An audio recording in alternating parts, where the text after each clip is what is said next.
Welcome to Kenton's videos. Enjoy the video.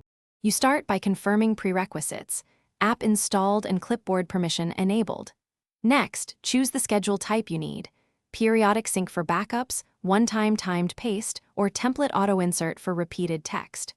Create 2 clip categories now and a default template so you can route clips immediately. Once done, label categories clearly and set the app's time zone to match your work hours. This avoids misfires. Make sure notifications are enabled so you can watch the first scheduled action trigger. You now design the core schedule and rules.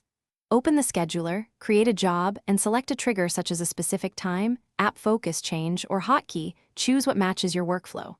Then set frequency. For example, every 15 minutes for constant backups, and add limits like max clip size or duplicate suppression to avoid clutter.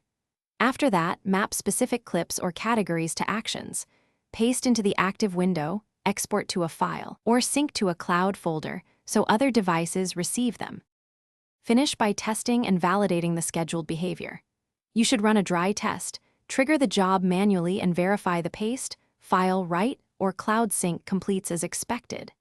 If something differs, adjust timing, permissions, or category assignments and repeat the test. Small delays or wrong category mappings are frequent causes. If the schedule still fails, restart the Clipboard app, reauthorize clipboard access in system settings, and check the app logs for error codes so you can pinpoint and fix the issue quickly. Thanks for watching. Consider subscribing if we helped you.